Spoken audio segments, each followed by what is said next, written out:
تقارني بجندي؟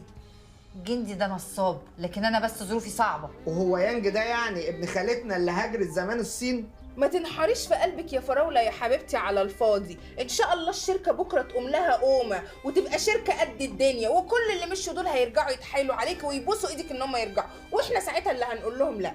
بس طبعا هنبقى استفدنا ان احنا عرفنا مين عدونا من مين حبيبنا. انا قاعد معاكم. يعني مش هتهبى؟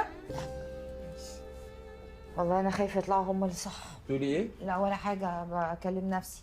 لا طب معلش، يعني انا بس عايزه اعرف المشاكل الماديه دي ممكن يكون قدامها قد ايه يعني، لان ولا مؤاخذه حتى العشره ليها صلاحيه ولا ايه؟ تتحل امتى يا استاذ شندويلي؟ الله اعلم. طب يا جماعه انا عندي سؤال، عشان انا شجرتي كده بتنهار. الناس اللي مستنيين البضاعه بتاعتهم دي اقول لهم ايه؟ هتيجي ان شاء الله. يا اخوانا ارجوكم، احنا مش عايزينكم ولا تقلقوا ولا تتوتروا. باذن الله اسبوع بالكتير جدا والاحجار هتكون وصلت باذن الله. اسبوع بالظبط. اسبوع 10 ايام بالكتير قوي بالكتير قوي، والطاقه الايجابيه هتكون عمت في المكان والاحجار جت وكل حاجه. ها بس احنا بعد اذنكم مش عايزين اللمه دي. الله يبارك لكم. بس ممكن اتفضلوا بعد اذنكم. اتفضلوا. شكرا ليكم. اتفضلوا، متشكره معلش، ليكم جدا معلش. جدا جدا جدا. مش خلوني اعدي، مش سكه بس، سكه من فضلكم، سكه. دكتور ابراهيم،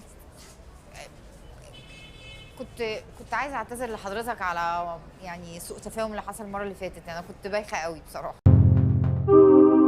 اشترك في باقات واتشت الشهرية بتبدأ من 14 جنيه و99 قرش، وباقات سنوية بتبدأ من 149 جنيه و99 قرش.